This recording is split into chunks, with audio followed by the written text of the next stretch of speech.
सबकी सांसें रुकी हुई हैं। 1 करोड़। अरे थांब थांब थांब, 1 कोटी जिंकला म्हणजे सगळे 1 कोटी तुझ्याच अकाउंट मध्ये येणार आहेत का? Forget it. वरच्याने छप्पर फाडून दिलं असलं तरी खालचा म्हणजे सरकार तो जोपर्यंत त्याचे पैसे काढत नाही तुला हात सुद्धा लावू देणार नाही. डायरेक्ट 30% टॅक्स आणि त्यावर सेस म्हणजे जवळपास 31.2% तो आधी साईडला करेल आणि मग उरलं ते तुझ्या हातात होईल भाई. आणि हा फक्त केबीसी साठी लागू होत नाही rule. TV show, game show, quiz competition, crossword puzzle, lucky draw, cash असो किंवा गिफ्ट, रूल सेम ऍप्लिकेबल होतो. म्हणजे समजा तू 1 कोटी रुपयाची मर्सिडीज जिंकली समजा.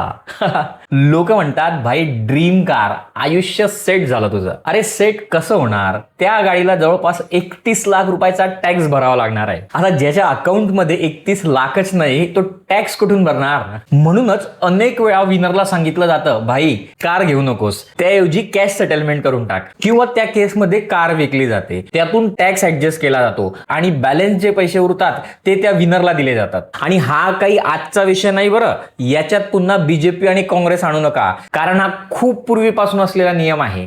आता इम्पॉर्टंट पॉइंट, जर विनिंग 10,000 पेक्षा जास्त असेल तर सेक्शन 194B नुसार टीडीएस कट होतो आणि तो फ्लॅट 30% प्लस ऍप्लिकेबल सेस. आणि आणखी एक मिथ ब्रेक करतो, माझी इन्कम बेसिक एक्झम्पशन पेक्षा कमी आहे मला तर टॅक्स लागणार नाही ना. रॉंग. हाऊसवाईफ असो, सिनियर सिटीजन असो किंवा स्टुडंट असो, या विनिंग्स वरती बेसिक एक्झम्पशन अप्लाय होत नाही. स्पेशल रेटने टॅक्स लागतोच. आणि आता सगळ्यात डेंजरस क्वेश्चन, भाई टीडीएस कापलाय, रिफंड भेटू शकतो का? अरे कसला रिफंड बाबा, 30% टॅक्स कापलाय कारण त्या विनिंग वर स्पेशल रेटने टॅक्स लागतो ना. ओव्हर स्मार्ट बनून रिफंड क्लेम करशील तर डिपार्टमेंट पण म्हणेल भाई सिस्टीमला सगळं माहित आहे. आता एक प्रश्न तुमच्यासाठी, लॉटरीवर पण हा रूल ऍप्लिकेबल होईल का? कमेंट मध्ये नक्की सांगा. मी आहे परेश सोमाणी आणि ही आहे जळगाव मधून सुरू झालेली पैसे की यात्रा. धन्यवाद.